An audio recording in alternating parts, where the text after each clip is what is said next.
É santo e amado, louvamos o teu nome, por tudo que o Senhor tem feito sobre as nossas vidas, por quem tu és, meu Deus. Deus grandioso, soberano, santo, amável, amigável e misericordioso. Pedimos perdão, meu Pai, pelos nossos pecados, pelas nossas faltas, que a sua atuação, meu Deus, possa ser manifesta em nossas vidas e que a cada dia possamos crescer nos teus caminhos, nos teus conhecimentos, na tua graça, na tua santidade, Senhor. O Senhor sabe, meu Deus, o que o nosso coração clama, as nossas necessidades. Tu sabe de todas as coisas. Estamos aqui, meu Deus, externando os pedidos e pedindo que o Senhor abençoe a cada um de nós. Que o Senhor haja conforme a sua vontade, conforme o teu querer. Que mais uma vez, Senhor, o Senhor possa usar o irmão Júnior, que também possamos ser usados para entender a sua palavra. Sede conosco, não nos abandone, assim eu te peço em nome de Jesus Cristo, amém. Amém. Amém, amém. Amém. Amém. Amém. Que a graça do Senhor Jesus esteja com todos. Que Ele nos abençoe, nos conceda a sua graça, em nome de Jesus. Que Ele nos fortaleça, que Ele nos dê a sua graça, nos fortaleça sempre, cada vez mais, em nome de Jesus. Bem, irmãos, continuando nossa série de estudos da palavra, voltada para a preparação para a crise final, para a grande crise que se aproxima, que está para se debater sobre todo o mundo. E aí a palavra diz que Deus não quer que nós sejamos pegos de surpresa. Nós não devemos, não podemos ser pegos de surpresa, nós devemos estar preparados. O tema da mensagem desta noite, do estudo da palavra desta noite, em continuação de ontem, é Por um Tempo Como Este, segunda parte. Bem, Por um Tempo Como Este, parte 2. Nosso último encontro, nós abrimos a história de Esté. Nós estudamos os incríveis paralelos que existem na história de Esté com a grande batalha, a grande controvérsia entre Cristo e Satanás.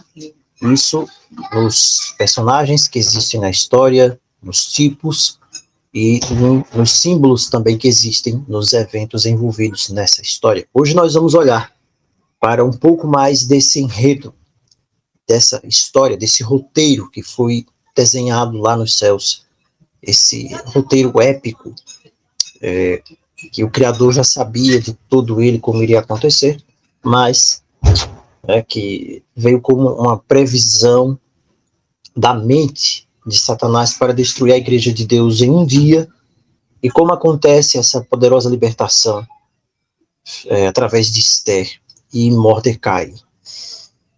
E quando nós oramos ao Pai, nós clamamos que Ele nos faça compreender sobre os eventos que virão, para que nós possamos ter o entendimento aberto para entender a sua guia nessas horas de sombras.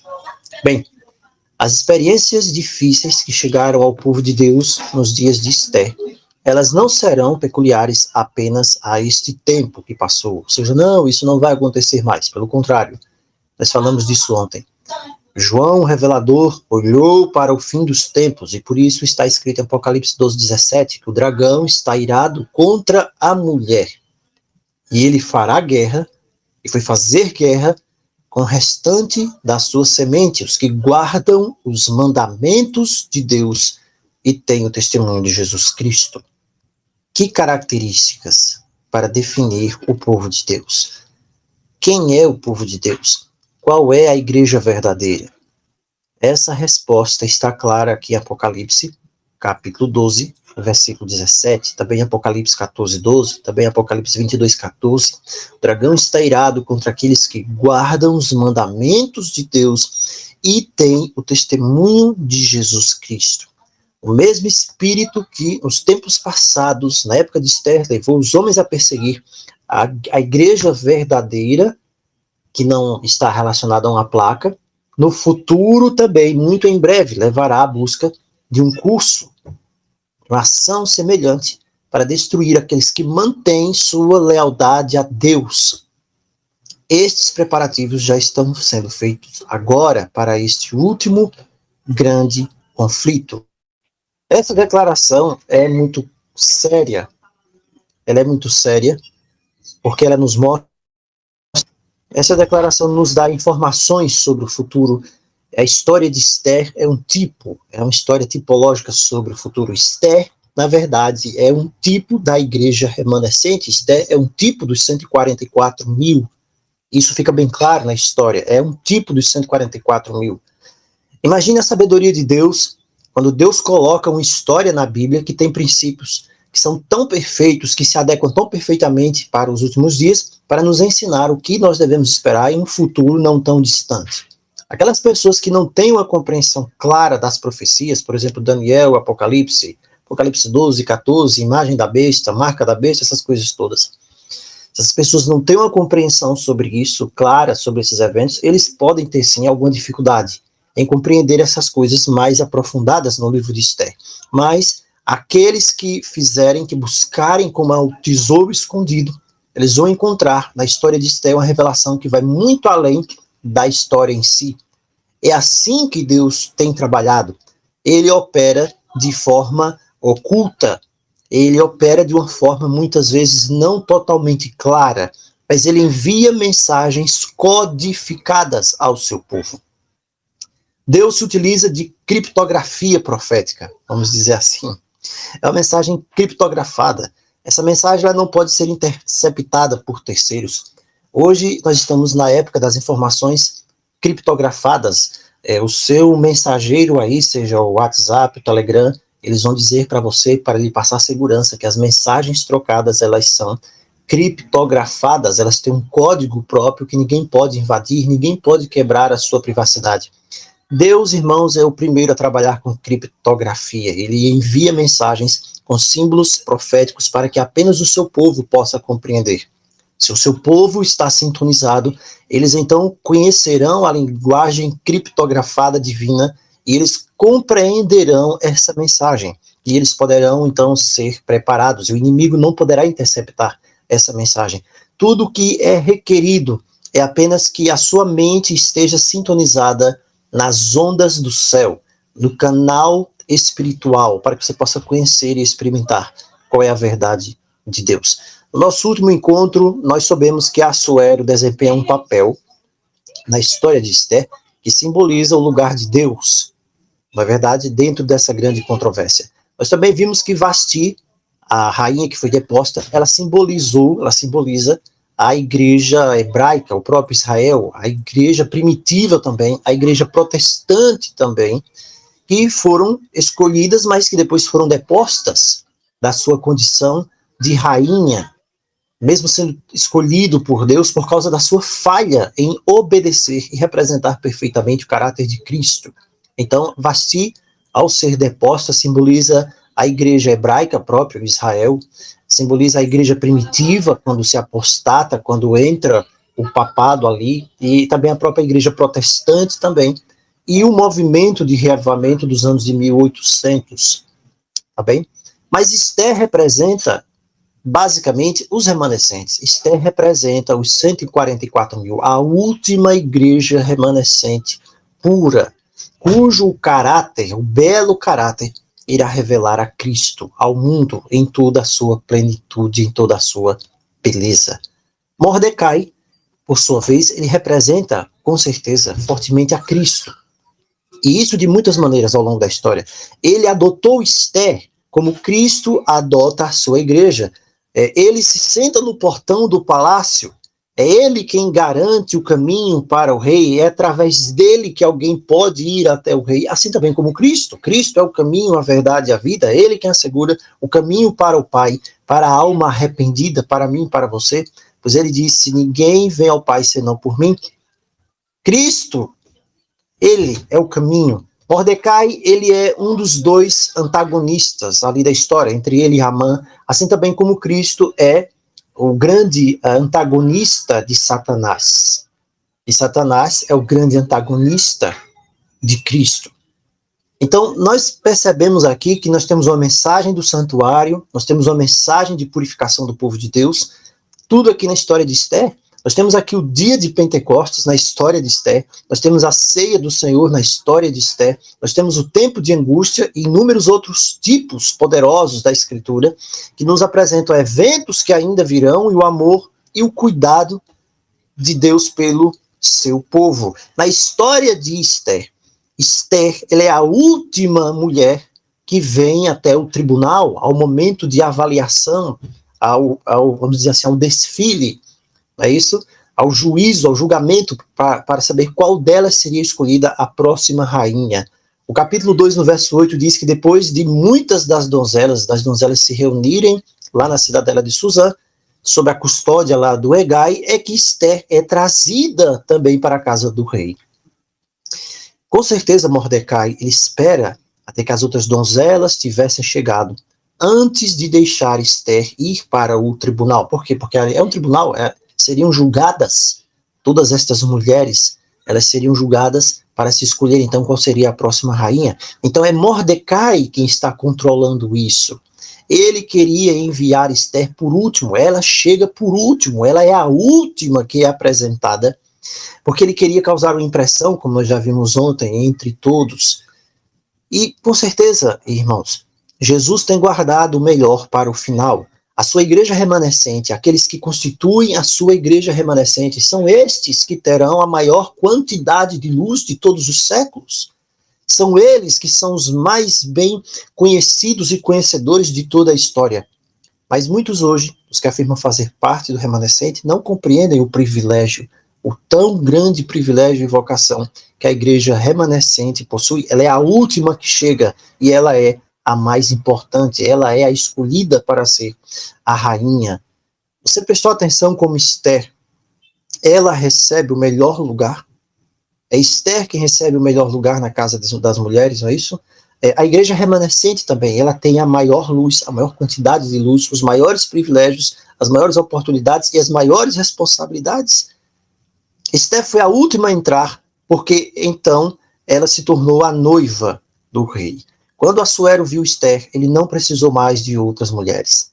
Há outras mulheres envolvidas aqui na história, que elas não serão escolhidas, sugerindo também que existem outras igrejas, vamos dizer assim, que por um tempo, elas chegam primeiro, elas aparecem primeiro na história, e elas também têm o seu lugar, um certo papel, vamos dizer assim, na obra de Deus, mas um papel incompleto. Nós poderíamos citar aqui muitas denominações por nome, né? Mas eu não vou fazer isso aqui. Você pode imaginar várias delas, é só você pegar a linha do tempo do que nós já falamos aqui, sobre a igreja hebraica, sobre o romanismo, sobre os protestantes, sobre os movimentos que houve de 1840, 1800 para cá. Então você vai entender que elas surgiram primeiro, tiveram seu lugar, mas não são a bela Esther. Depois de um tempo, movimentos caíram.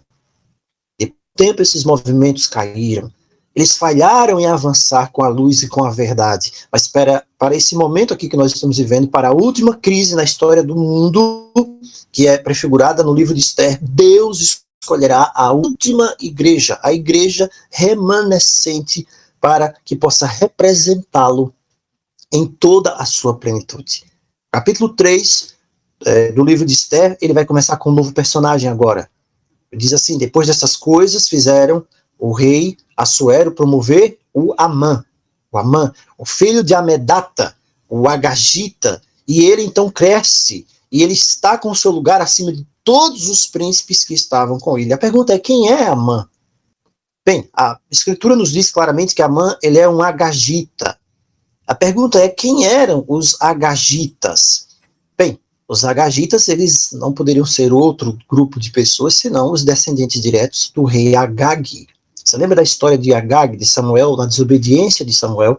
O rei Agag foi aquele que Samuel cortou em pedaços. Quando Saul desobedeceu a Deus e não destruiu totalmente os amalequitas. Essa história está lá registrada em 1 Samuel 15, 22. E as palavras que Samuel diz, as famosas palavras de Samuel para Saul, ilustram muito bem qual é o sentido da união profana entre Saul e Agag e o que estava por trás disso. Eis que obedecer é melhor do que sacrificar, e ouvir melhor do que a gordura dos carneiros. Agag representa um sistema de sacrifícios onde não há obediência. E nós vemos que o Amã, ele é descendente de Agag. Em Amã não há obediência, há ódio. Ódio por causa daqueles que obedecem. Amã, ele é descendente direto daquele que conseguiu destruir Saul pelo princípio de que é mais importante o adorar, mais importante o ritualizar do que o obedecer. E a palavra é obedecer é melhor do que sacrificar. E essa continua sendo a estratégia utilizada por Amã em todo o livro na história de Esther. Aparentemente, algumas pessoas da família de Agag, elas foram poupadas por Saul, elas escaparam, porque o relato bíblico diz que Samuel matou Agag. E o que acontece? Esse Amã, ele é um desses descendentes aqui, que se misturaram em várias nações, com casamentos entre a realeza. Então, esse Amã, sem dúvida aqui também, ele chega no ponto que ele subiu para as fileiras máximas do governo persa, durante esses 4 anos, mais ou menos, do reinado de Esther, como rainha da Pérsia. Amã sabia a história de como os judeus, os israelitas, haviam destruído os seus ancestrais, no caso Agag e outros mais. Ele tinha ódio no seu coração, isso era natural, ele tinha ódio em seu coração contra eles. É isso que deve ficar claro aqui na história. Amã, ele é um tipo de Satanás. Amã é um tipo de Satã. É um tipo de Satanás. Ele deseja ser adorado. Ele estava sendo acima de todos os outros príncipes na sua autoridade. E é interessante isso. Amã estava acima de todos os demais príncipes na sua autoridade, assim como Lúcifer também, antes de ser o Satã, quando era o querubim, ele estava acima de todos os outros anjos nos céus, como diz a Escritura. O rei fez dele o grande vizir do Ramã, o primeiro-ministro da Pérsia. E Assuero também, ele emite um decreto que todos os servos do rei devem reverenciar, adorar Amã, se prostrar diante dele. Você vê mais uma vez aqui uma relação entre a besta que surge do mar e a besta que surge da terra. Você vê Assueros aqui no papel da besta que surge da terra, dando adoração, determinando a adoração para a besta que surgiu do mar. Assuero, aqui ele está sendo um tipo da besta, do falso profeta, que dá autoridade para outra besta que surgiu do mar. E o próprio Ramã, ele está tendo aqui o papel de Satanás, da besta que surgiu do mar e da besta que é guiada pela besta que surgiu do abismo, como nós vimos lá no Apocalipse. Então ele recebe essa determinação. Ele emite um decreto. Assuero emite um decreto que todos devem adorar Ramã. Irmãos, na grande controvérsia entre o bem e o mal, Deus não faz esse decreto, Deus não fez esse decreto, mas Deus permite que Satanás faça seus próprios decretos conforme ele permita, que vão dar no mesmo efeito. Nós estamos vendo uma alegoria aqui, e na alegoria nem todos os pontos vão ser observados ao pé da letra, não é isso? Deus está tentando nos mostrar princípios nesta alegoria que irão se repetir agora nos últimos dias. É por isso que o verso 2 diz que todos os servos do rei estavam ao pé do portão do rei, verso 2, e estavam se curvando diante de Amã, pois havia uma ordem para que Amã fosse adorado. Mas Mordecai não se curvou. Mordecai não adorou. Isso não nos lembra uma história, um relato bem interessante que se encontra lá em Apocalipse capítulo 13? E a todos, os grandes e pequenos, ricos e pobres, lhes faz que seja dada certa marca sobre a mão direita ou sobre a fronte, e aquele que não adorar a imagem da besta, o que acontece com ele? É determinado que ele morra. Veja como a Escritura já nos apresentaria aqui em Esther o protótipo desse evento que nós temos em Apocalipse capítulo 13. Mordecai não se curvou.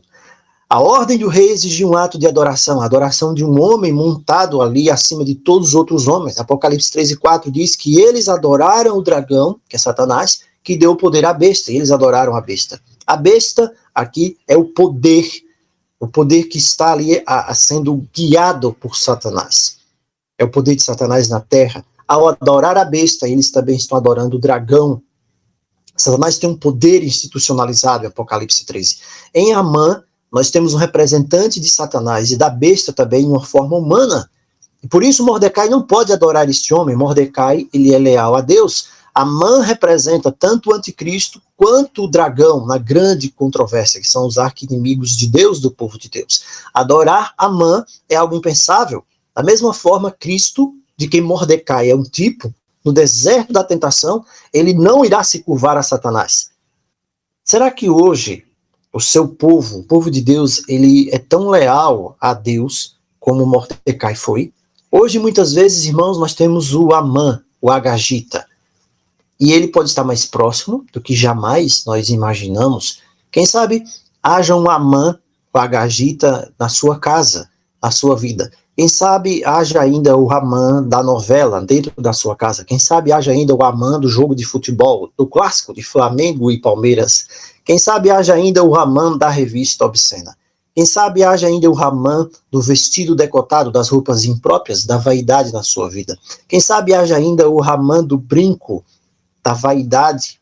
Quem sabe haja ainda o Amã da geladeira, das comidas. Quem sabe da glotonaria. Quem sabe o Amã da caixa de comidas que não vão fazer bem. Quem sabe o Amã, que mais? O Amã da taça de vinho, o que mais? O Amã das músicas do mundo. Bem, você pode pensar no Amã qualquer. Qual seria o Amã da sua vida? É o seu esposo ou é a sua esposa? Pode ser um Amã também. O trabalho. Ou é o dinheiro? Ou pode ser também os filhos? Você está entendendo aqui o que está sendo dito? Não estou dizendo que seus filhos são Amã, que a sua esposa é uma Amã em si, que é uma coisa ruim, não. Mas você pode erigir um Amã para você mesmo. Qualquer coisa que dominar a minha vida, dominar as nossas vidas, que me levar à desobediência a Deus, reduzir a minha lealdade a Deus, ou tirar o meu tempo de adoração a Deus, direto ou indiretamente, é um Amã. É um Amã dentro da minha vida, dentro da minha casa. Que Deus nos ajude a não cair nessa ameaça. Isso também nos leva a outras questões dessa grande controvérsia. Satanás, ele sempre procura usurpar a homenagem que apenas pertence a Cristo. O argumento central da controvérsia é apenas sobre lealdade e sobre adoração. Aqui nessa história nós temos o mesmo princípio. Amã, ele é adorado por todo o reino através dos príncipes das 127 províncias.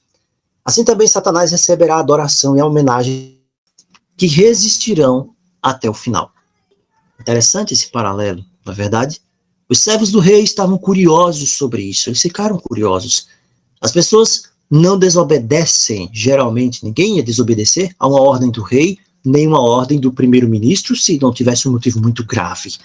Então, os versos 3 e 4 dizem: então os servos do rei, que estavam no portão do rei também, disseram a Mordecai: mas por quê? Por desobedeceu a ordem do rei. Por que você desobedeceu? E eles falaram. Mordecai não ouviu. Olha, se você não obedecer, você vai morrer. Se você não obedecer, você vai perder o seu salário. Se você não obedecer, você não vai poder mais fazer nada, vai ser jogado no calabouço. Mordecai não ouviu. Finalmente eles disseram a Amã, e disseram para Amã que ele era um judeu. Bem, estes são os colegas de Mordecai. Você sabe como é quando alguém é diferente dos outros, não é verdade? Especialmente quando essa pessoa é diferente, parece estar desafiando uma regra, uma coisa que todo mundo faz, um princípio que todo mundo obedece, e justamente aquela pessoa não vai fazer, não quer fazer. Todo mundo vai ficar com a atenção voltada para ela, vai chamar a atenção de todo mundo, e todo mundo vai querer saber por quê. Pergunta: peraí, mas por que você não come carne de porco? Vai chamar a atenção. Por que você não come carne de porco? Peraí, por que não come carne de porco? É a carne mais deliciosa que há. Mas por que você não come carne de porco? Ou então, por que você não dança? Peraí, você não dança? Você não sabe dançar? Ah, por quê? Por que você não assiste o clássico lá, Flamengo? É o final do Campeonato Brasileiro, vai estar. Por que você não assiste? Por quê? Ah, por que você não assiste o programa de televisão tal? Por quê? Por que você não faz isso? Por quê? Por quê? Por quê? Por quê? Mordecai disse que ele era um judeu. Ele não tinha escolha. Ele não tinha escolha. Essa era a verdade. Ele não podia negar a verdade. Seria negar a si mesmo, negar a sua fé, negar a vida inteira. Isso significava que seus colegas e que o Amã iam assumir que se ele estava desafiando o decreto do rei, então todos os outros que fossem iguais a ele também iriam fazer. E Amã começa a ver isso como uma conspiração. Nossa, isso é uma conspiração. Da mesma maneira Na última geração, o povo de Deus será visto como um grupo de pessoas perigosas, como indivíduos que estão envolvidos em algum tipo de conspiração, porque eles não querem obedecer às ordens do governo, não vão querer obedecer às ordens do governo mundial, da besta. E Amã descobriu então que Mordecai não se curvaria a ele. É o que nos diz os versos 5 e verso 6, ele ficou cheio de ira. E ele disse, eu não quero só acabar com Amã, eu quero acabar com todo mundo que seja igual a Amã. Amã, diz igual a Amã não, a Mordecai. Amã era maligno. Amã era maligno. E Mordecai era, pela sua obediência, uma afronta ao orgulho e ao egoísmo. E ele não estava disposto a isso. Pergunta, mais uma vez, você acha que vai ser fácil para os inimigos do povo de Deus interpretar a sua lealdade, a sua fidelidade, a maneira como você lê a Bíblia, que você vê Deus falando, dizendo que é para obedecer, fazer dessa forma, fazer de outra, diferente de todo mundo, você acha que vai ser fácil os inimigos do povo de Deus olhar para você, para a forma que você crê e dizer, não, peraí, isso é traição? É claro que vai ser muito fácil. É exatamente assim que aconteceu e não vai mudar agora.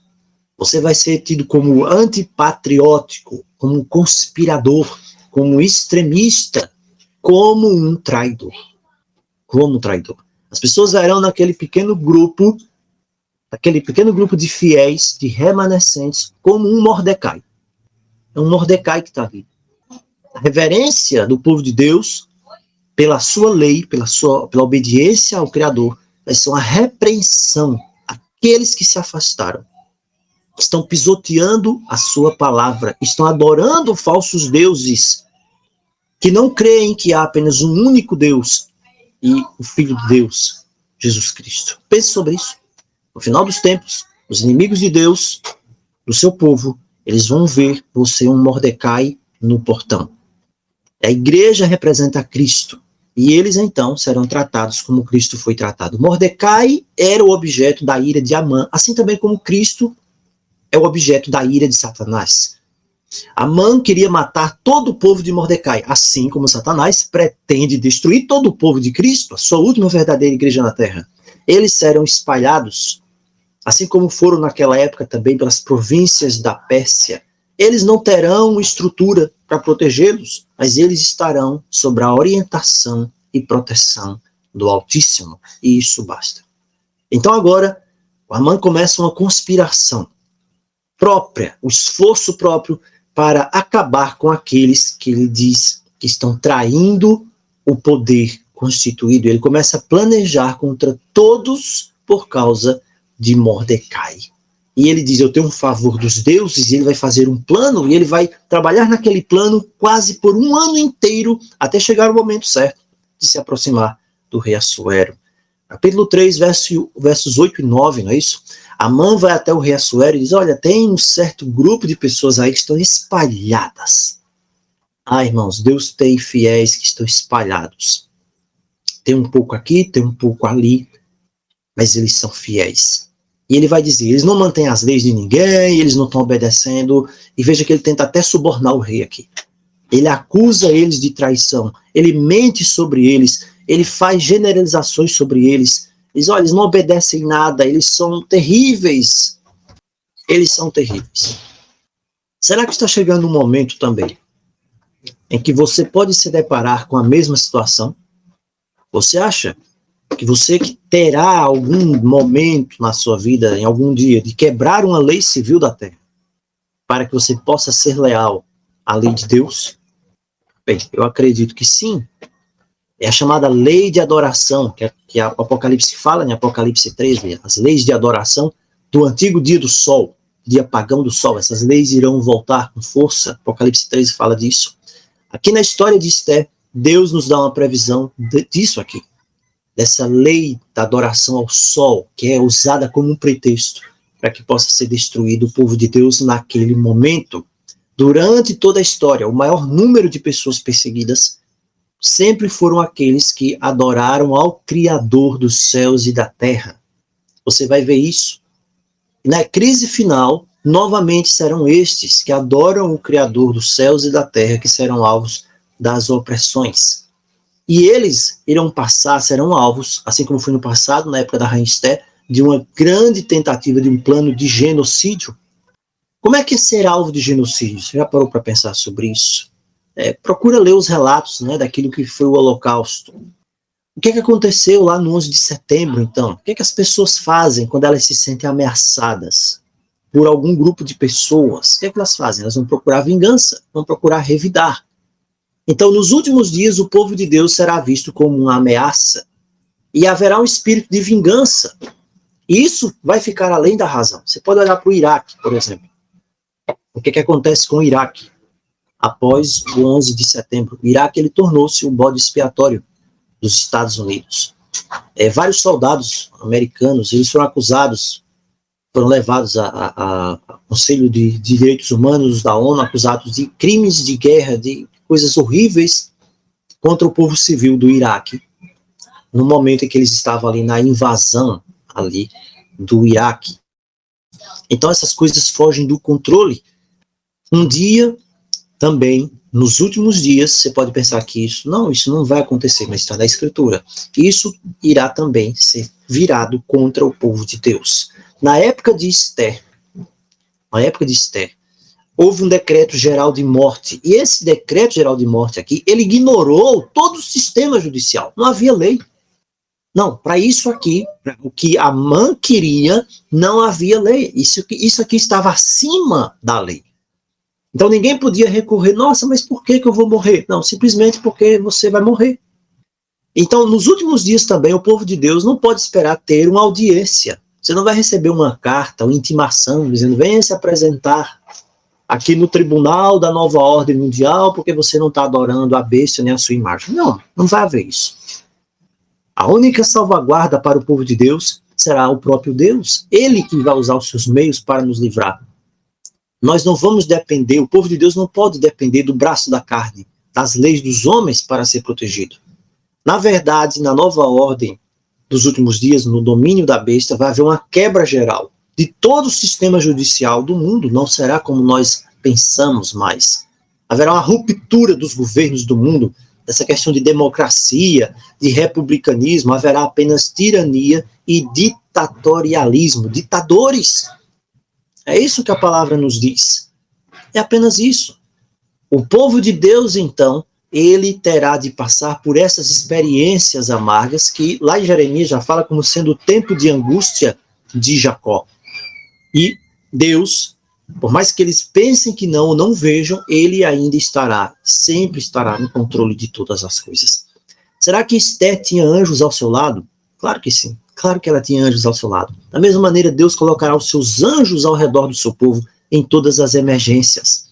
O verso 10 e 11 diz que o rei tira o seu anel, dá o anel à mãe e diz, pode fazer. Pode fazer. O próprio Satanás é quem está instigando aqui todo esse esquema. E ele estava tentando ali abortar o plano de Deus, porque se isso acontecesse, não haveria como nascer um Messias. Amã é caracterizado como inimigo dos judeus. Da mesma forma, Satanás é inimigo de todo aquele, como diz Paulo, que é o judeu espiritual. Se você é de Cristo, você é da semente de Abraão e herdeiro conforme a promessa.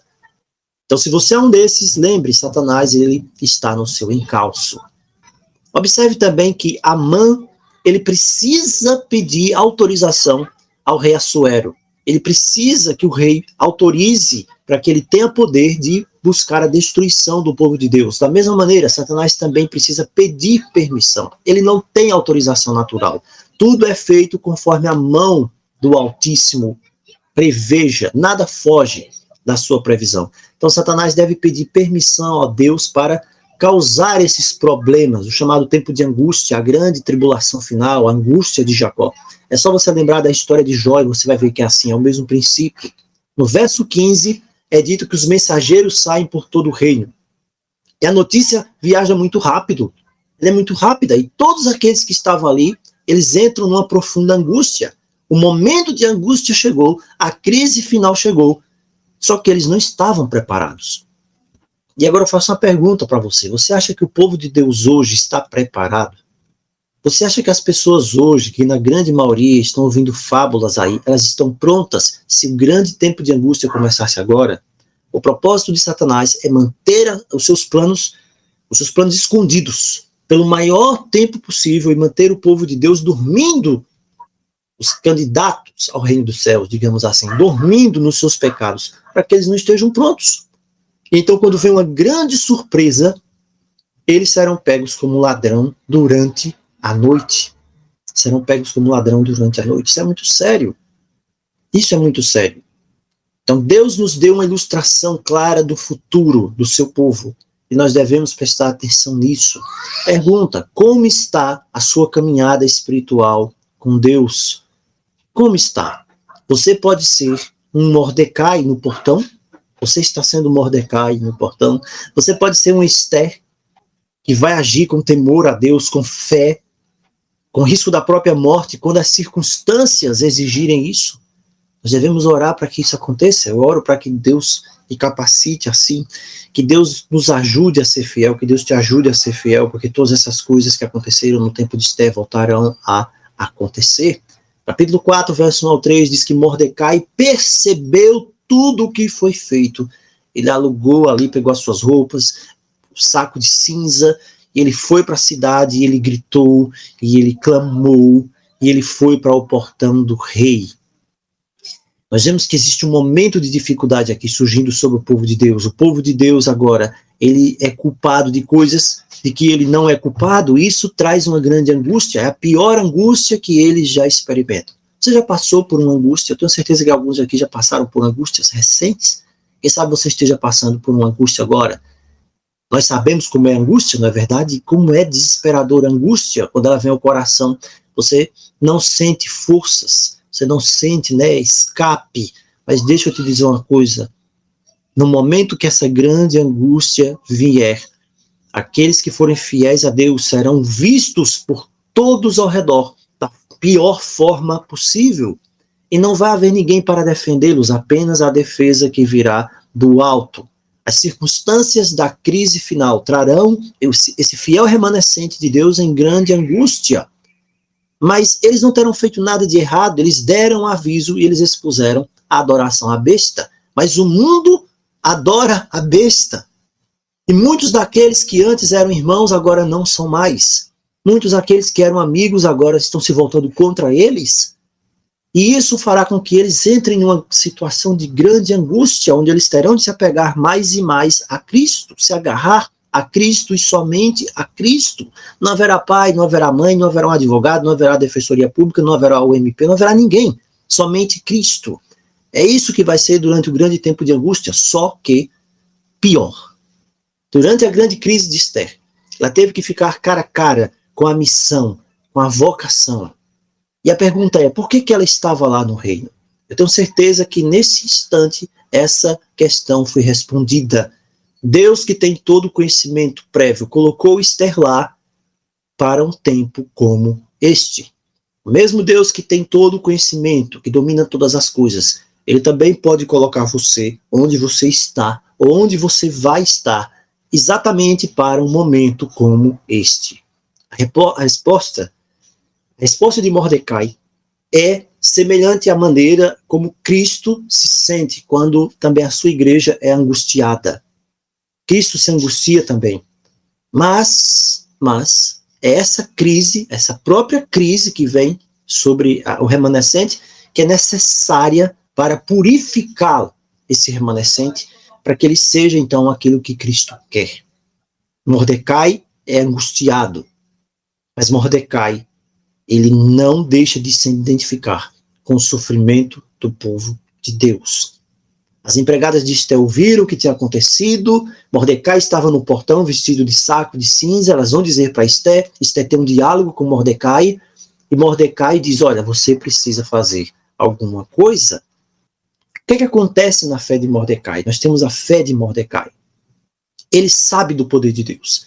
Ele sabe que Deus tem um plano para o seu povo. Ele sabe que Deus vai libertar o seu povo, mas ele não sabe como. Ele não sabe como. Mordecai sabia que se o povo de Deus fosse destruído, não haveria mais nenhum Messias prometido, mas ele também sabia que Deus estava no controle de todas as coisas, ele estava vendo ali que Deus precisaria cumprir a sua promessa. Isso é a fé verdadeira. A fé verdadeira, ela aceita a promessa de Deus, que é um fato, e isso não pode ser desfeito. E então Mordecai lembra Esther da sua missão. Ela agora é mais do que uma rainha. Esther agora é uma intercessora. E nós sabemos que é o nosso intercessor. Deus coloca Esther no reino como rainha só, apenas, exatamente, especificamente para esta hora de crise. E a mensagem disso vem clara através desses milênios para nós. A mensagem é essa. Aqueles que são os remanescentes, aqueles que são os 144 mil selados do último tempo, eles é que são o ponto de conexão entre o Deus onipotente, Criador dos céus e da terra, e o mundo prestes a cair na perdição para sempre. À medida que o mundo vai se tornando essa coisa caótica, que está sendo agora, as pessoas vão ficar chamando, clamando por salvação no lugar errado. É preciso então que apareça uma luz. E as pessoas irão ver a luz brilhar. E esses pontos de luz são os remanescentes. São aqueles que constituem a igreja de Deus. É o povo remanescente de Deus que irá apontar para Cristo. E a luz da verdade completa irá brilhar para salvar as almas. Você tem um trabalho a fazer. Eu tenho um trabalho a fazer. Aprenda a mensagem, estude a Escritura como nunca antes. Compartilhe o que você pode agora como nunca antes. Se você não agir em tempos de crise, você vai perder. Essa é a mensagem que Deus deu para a rainha Esther através de Mordecai. Qual é a nossa responsabilidade? É essa. Quando Deus está avançando, Deus está dividindo as pessoas em duas classes. Aqueles que seguem o caminho que ele mostra e aqueles que se afastam. Eu não quero estar naqueles que se afastam. Muitos já se afastaram. Eu quero estar entre aqueles que seguem o caminho que ele mostra. Foi Mordecai também quem instruiu Esther a ir até o rei para implorar pela sua vida e pela vida do seu povo. Da mesma forma, Cristo é quem instrui o seu povo a ir até o Pai dos céus. Em seu nome, buscar perdão, justiça, implorar pela salvação e pela libertação do remanescente. Assim como Esther também vai até o rei Assuero. A confiança de Esther em Mordecai e sua fé inabalável em Deus, sem dúvida, fizeram com que ela tivesse uma paz interior em saber que aquela era a missão da sua vida. Da mesma maneira, o povo remanescente de Deus, ele tem essa confiança em Cristo, ele tem essa fé, ele tem essa paz interior, que exatamente para esse tempo de angústia, essa será a missão da sua vida. Essa será a missão da sua vida. Sempre que há uma crise, o povo de Deus tem de orar, ele tem de buscar a face de Deus, ele tem de saber qual é a sua missão. E Esther sabia que ela precisava fazer alguma coisa. Ela sabia que era arriscado, sabia, mas ela confiou a sua alma ao poderoso Deus. A crise estava se crescendo cada vez mais e ela sabia que Satanás estava fazendo de tudo para destruir esse remanescente. Mas Esther sabia que Deus havia colocado ela ali e ela precisava agir. Que Deus nos abençoe. No nosso próximo encontro, nós vamos continuar estudando as lições espirituais dessa história. Que Deus nos abençoe, que Ele nos guarde, que nós possamos também saber que nós somos colocados em um determinado tempo, para uma determinada hora, para que nós possamos cumprir uma determinada missão, a missão do remanescente. Que eu e você possamos cumprir essa missão, que é a maior missão de todas, é a missão da nossa vida. Em nome de Jesus. Amém.